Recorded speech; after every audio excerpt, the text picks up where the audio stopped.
Hello, y'all. I've moved back to college and far away from any and all threats to my physical well-being. But man, getting back into the swing of things is rough.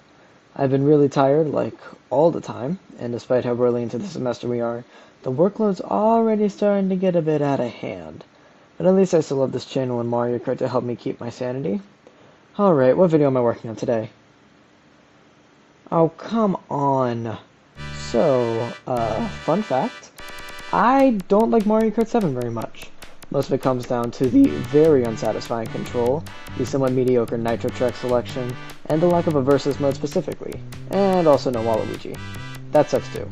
However, there's still plenty of other stuff that I like about the game, and the one thing that I and many others have noticed and liked about this game is the retro selection. This was like the first game where these retros were picked out with any sort of consistent reasoning behind the choices every single time, and I am so appreciative of that fact after Wii's mind-numbingly stupid selections for its DS tracks. But is it as top tier as everyone says it is? Let's find out. Hopefully I don't need to go over my criteria again, seeing as I have 3 other videos in this series, but as a very quick review, the order is as follows. Unlocking requirements, track analysis by individual quality as choices and changes from the original versions, the tier list with S, A, B, C, and D tiers, and finally the overall ranking for the retro selection. Tracks go in game order, SNES and N64, then GBA, etc.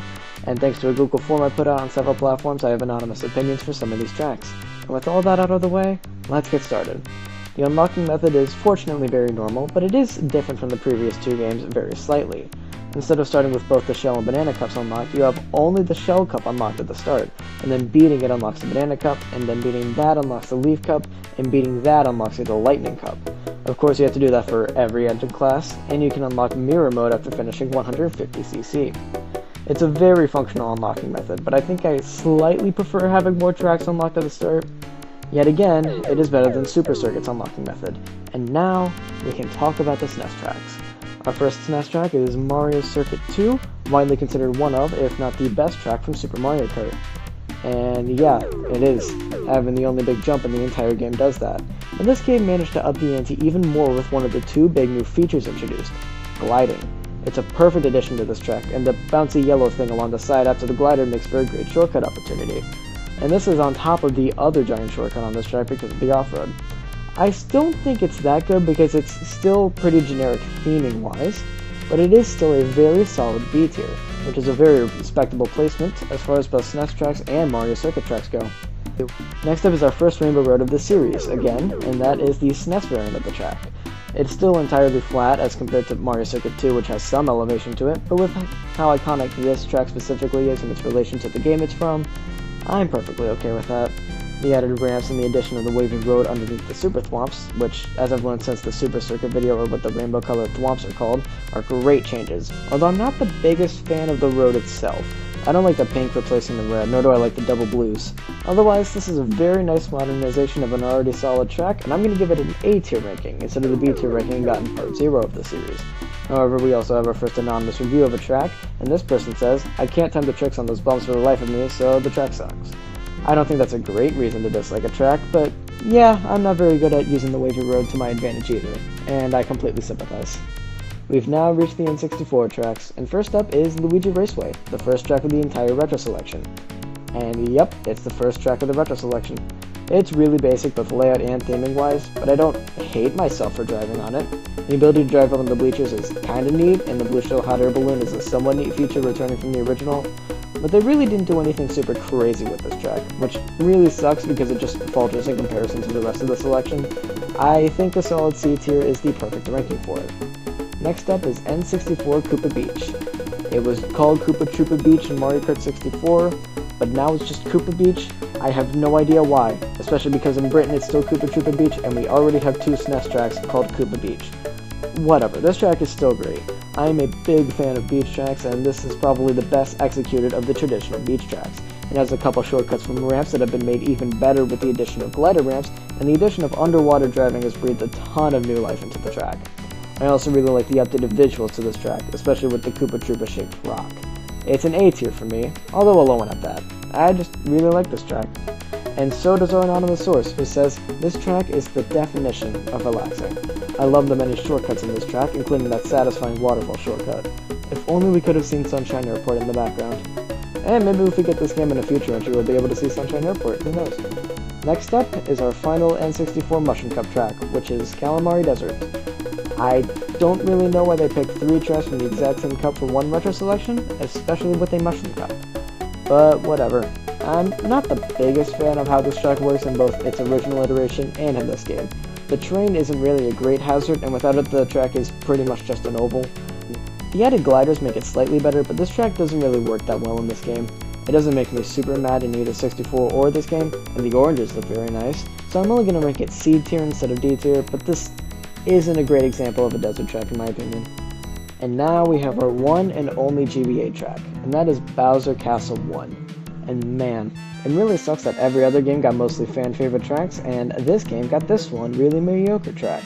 To be honest, I don't even think it's mediocre, it's just bad. I'm definitely not spoiling a future video right now, but I've come to the conclusion that Bowser Castle tracks should be reserved for the Star Cup and especially the Special Cup, and I think that this track, designed for just the Mushroom Cup level of difficulty, sucks. It's super uninteresting and boring, and it just wastes the threatening feel the track is supposed to provide. There really should have been another GBA track to supplement this one if we really needed it in this game, which I don't think we did, and I'm giving this track a D tier because of all of those reasons. But we have another anonymous review for this track, and this person says, GBA BC1 is an interesting choice for the only GBA track in this game, but seeing how Mario Kart 8 Deluxe handled GBA tracks, I think it was worth it. Plus, this isn't a bad track at all. With the added glider shortcut near the end, it's a solid course. So for a Bowser Castle to be in between 2 Luigi tracks within this cup, I think it fits in pretty well. Seriously though, why did they add 2 Luigi tracks in the Shell Cup if Mario Kart 8 Deluxe never got one? Overuse of Luigi-themed tracks in this game aside, I disagree with most of this, but I can respect the opinion. Now we've got some GCN tracks, and first up is Daisy Cruiser. I love this track in Double Dash, but I'm not quite as sold on this version of the track as I am in the original. A lot of the changes make the track very slightly worse to me. The alternate routes at the beginning and the underwater driving of the pool only make the track easier than necessary. The underwater bridge section makes no sense whatsoever, and it takes me out of the track a bit, and they remove the life preservers. Having said all of that, it's still a very unique track with a fun layout and a great commitment to the theme it goes for, and I'm going to give it an A tier ranking. Next is GCN track number 2 with Dino Dino Jungle. This is a track that I think was good in the original version, and I think it's good here. The added stuff like a couple of gliders and the changes from Double Dash's insane controls to 7's noticeably tamer ones make for some nice additions, but I don't think it's anything insane enough to rate super high. It's just a nice track with some pretty cool aesthetics and some dinosaurs, which are very cool, and I'm willing to give it B tier, but not more than that. However, an anonymous source says about this track is an amazing modernization of an already solid track. It really should have been an 8 Deluxe, but this version is still great. Honestly, yeah, I pretty much agree with all of this, especially that last bit. Next up is the DS tracks, and first up is Luigi's Mansion. I'm a pretty big fan of a lot of the changes this course got, especially with the background colors. It feels a good bit spookier than the original incarnation of this track. I also like how the booze and the painting in the mansion move, and the walking trees are as great as ever. The added glider ramps for some shortcuts and alternate routes make for great replayability as well. My one critique is that the removal of the portrait ghost from Luigi's Mansion removes some of the reference power of the original, but I think it's still a pretty solid track overall, and I'll give it a very respectable A tier. We now get to DS Waluigi Pinball, which has gained a reputation of being mid the whole time and we were all disillusioned or whatever. I'm not on that side, and I never will be as long as nothing drastic happens to it. It's as good of a representation of a pinball machine with racers as sentient pinballs as possible. The theme is very unique, and the colors all pop in a very satisfying way. My one criticism is that it doesn't really make great use of the new mechanics, with the exception of the glider added to the cannon section at the beginning, but it's a minor concern at most, and the rest of the track is phenomenal. I'm giving it S tier. The S is short for slandered very unjustly. Now we have the black sheep of the DS tracks, which ironically is DK Pass, the ice track. It's the only one that hasn't been extremely popular, and it feels like one of the weirdest track selections of the entire roster. It's a fine ice track, the layout is pretty good, the snowballs and snowmen make for great hazards, and the added glider is cool, but I don't have a ton to say about the track as a whole, because it's pretty much just an ice track. It's a solid B tier track overall. That's it. That's all I have to say about this track. Our final DS track is Airship Fortress, and it just so happens to be my favorite from the game.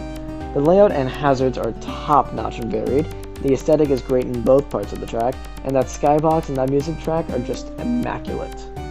This version of the track is also one that I think got better because of 7's engine. For as cool as DS's drifting is, that spiral section after the cannon does not match well with that drifting style, and 7 handles it much better in my opinion. This is an easy S tier for me. I love this track to death. However, an anonymous source says about this track, should have been Yoshi Falls to be honest. I'm pretty sure this was meant as a joke, especially after part 2 of the series, but in case it's not a joke, no. And now we've gotten to the Wii tracks, and first up is Mushroom Gorge. Most people call all of the Wii tracks in this game D-makes because all of them got worse, but I actually disagree because I think that this track got better. However, most of that does come down to the engine. While I don't like how this game controls, this track specifically feels much better to drive on as compared to Wii's much looser controls.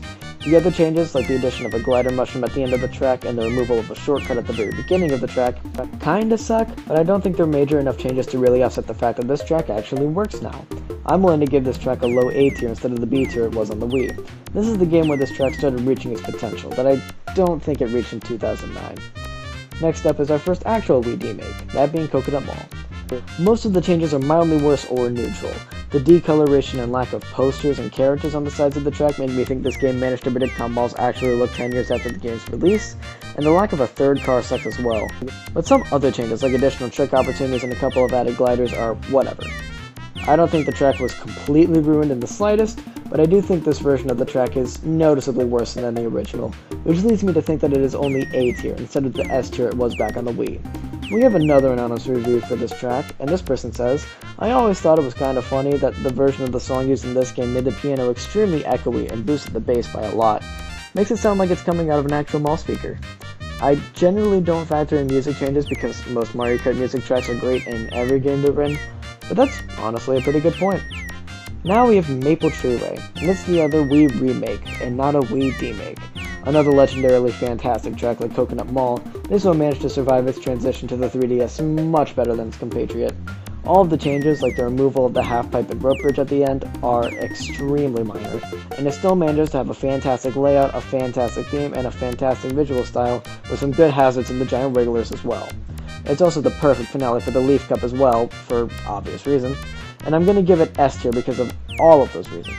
Our final anonymous source for the video says about this track was a masterpiece in Wii. It plays really well and is easily my favorite track from Wii, so of course I'm going to talk about this version.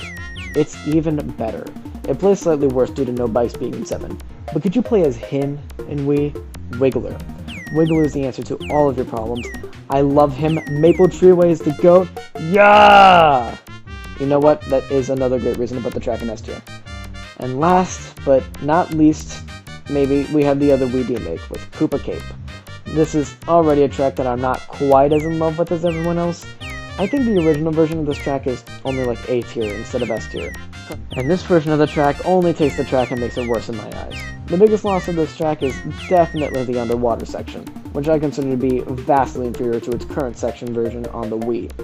The Cheep Cheeps are also vastly inferior hazards to the lighting spinners of olden times, and what really sucks is that they could have just kept that section of the track covered up and kept the spinners while still having underwater driving. The rest of the track is pretty much the same, but ultimately I think the nerfs to the standout pipe section alone takes the entire track down from A tier to B tier for me. And that's the list. This is by far the best spread of tracks so far, with a lot of tracks high up on the tier list and few tracks in the lower tiers.